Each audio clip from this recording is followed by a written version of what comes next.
Greetings. Thank you for joining us today. This one's for all the teachers out there.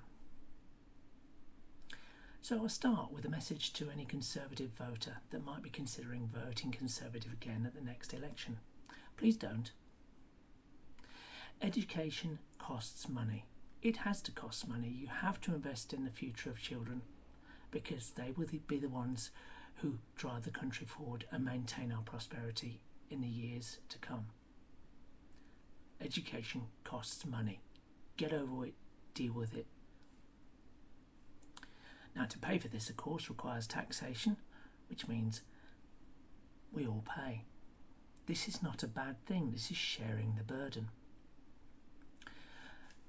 Teachers have gone on strike recently, several times, and they'll probably strike again in the future.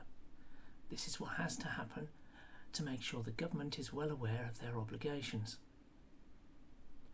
The government has maintained a consistent attack on the education system over the past, frankly, 50 years. Yes, we've had a Labour government in power for a couple of those years, but for the most part, it's been the Tories through and through, aiming to reduce their perceived costs and drain and pick at the system until we're left with the bare bones we have today. When I first started school, way back when I had colour in my hair, we had things like, free school milk, which was deemed to be a valuable thing at the time, especially for those families that couldn't afford a balanced diet for their kids.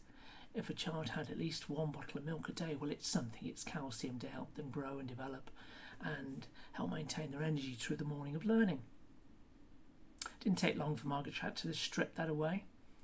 And that was just one of the first most obvious examples of the Tories picking away at the public education system. But they've been doing it far longer than that. As the years rolled on and I moved on into secondary school, we started to see a move to take the control of schools away from all local authorities who would manage the schools, manage the payroll, and in some areas that still happens. But and it was put in the hands of the schools themselves or groups of schools to create academies of sorts.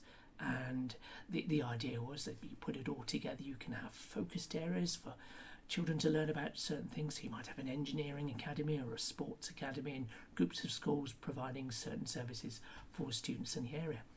Fine. However, it's not consistent across the country. It never will be. And in allowing these academies to set up, what they actually allowed to happen was profit-making businesses to get into schools. And they get into schools at all levels, from the guys that come in on a regular basis and take awful washed-out pictures of your kids. You know who you are, guys. To the providers of food in the canteens, to those who service the buildings. It used to be done in-house by every school used to have their own caretaker. That got cut away and it's now down to fix it when it breaks, not preventative maintenance. And so as the years rolled on, more and more cuts were imposed on schools. And it might seem like, you give a budget of X million to a couple of schools, that'll do them for the year. Yeah, unfortunately, it's never the same as the money that was available when they were fully under local authority control, because a local authority could afford to tax local community and lavish the money it feels needs to be lavished on those schools. The recruitment of part-time staff to fill vacancies when a staff member has to go on sick leave, for example. Those used to be handled by the local authority as well at a reduced cost.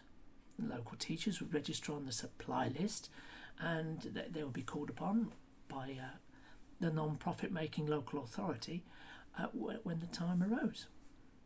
Now all that's farmed out to the private sector, and of course we have private temp agencies charging a fortune to the schools for recruitment. You don't get a better teaching staff. Often the vetting's not done properly, and I think everyone ends up with a worse service as a result, a more costly service. while I was still at secondary school, we started seeing these little changes moving in. And they would ask the existing staff within a school to do other roles to try and fill the gaps that the local authority had left out. In my own secondary school, that meant that the head of maths, the maths teacher in charge of a lot of the learning, sadly my learning for maths, was tasked with doing the books for the school.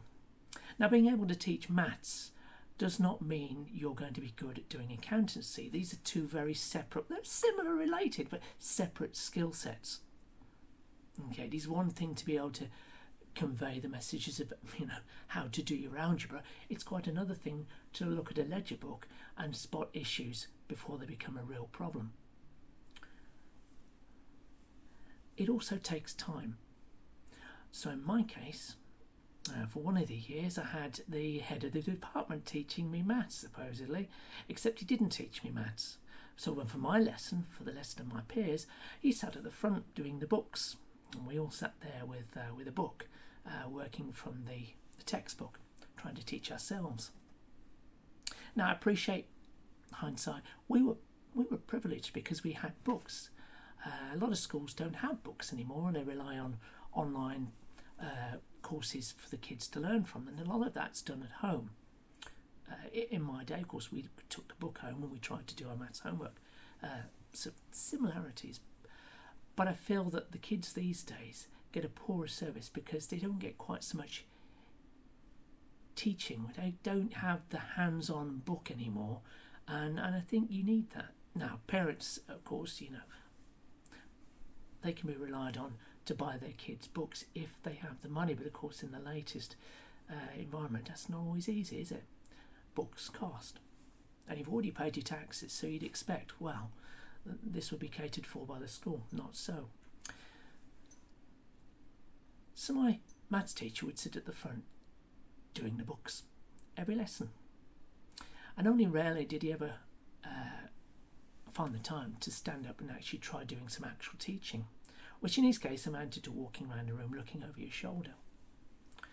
And it clearly sucked the joy of teaching out of the whole thing for him. It took a job that was probably enjoyable and left him as an accountant, which is clearly a career he didn't sign up for.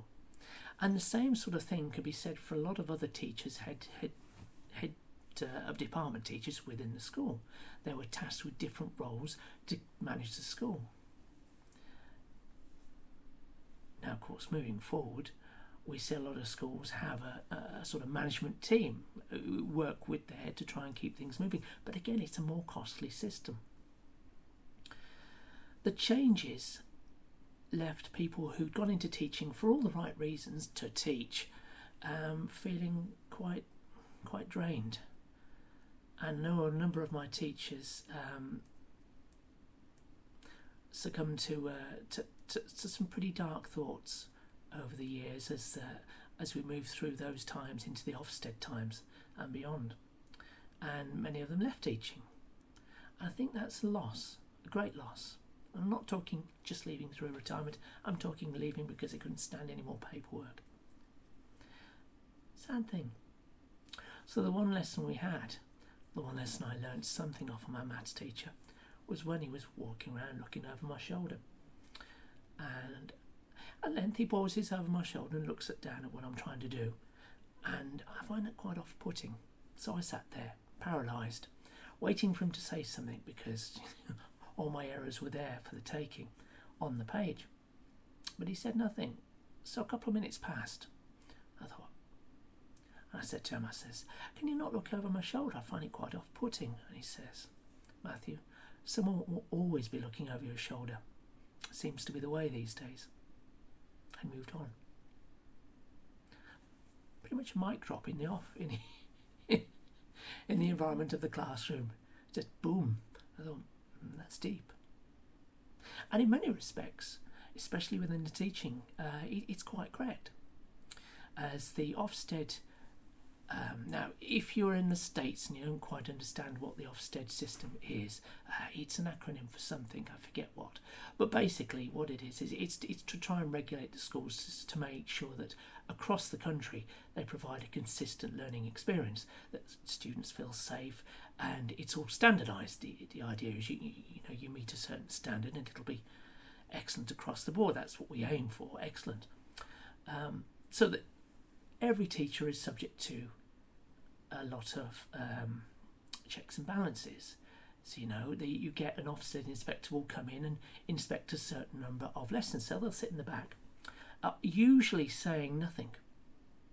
Usually. But these guys are often ex-teachers. They've earned their position and they will say something, which is kind of undermining. If you've got a teacher who's not having a good day, it doesn't make it any better when the Ofsted inspector suddenly pipes up and contradicts you in front of the class of 1340. Yeah, not ideal. Again, it leads to a lot of people leaving the profession because they just had 1 or 2 bad days. And it only takes a few bad days for it to add up to a disaster for you. Students, of course, they witness this. Now, if you're sitting in a class and you're considering going into teaching, but you see your teacher getting a rough ride at the hands of the Ofsted inspector, you might think twice about going into that particular career. They need to think about these things. It puts people off. Anyway, that's my 2 penneth. Thank you for listening this far. Like I say, if you see them out on strike, do support them. They deserve your time. Whatever you do, have a great day. I'll speak to you soon. Bye for now.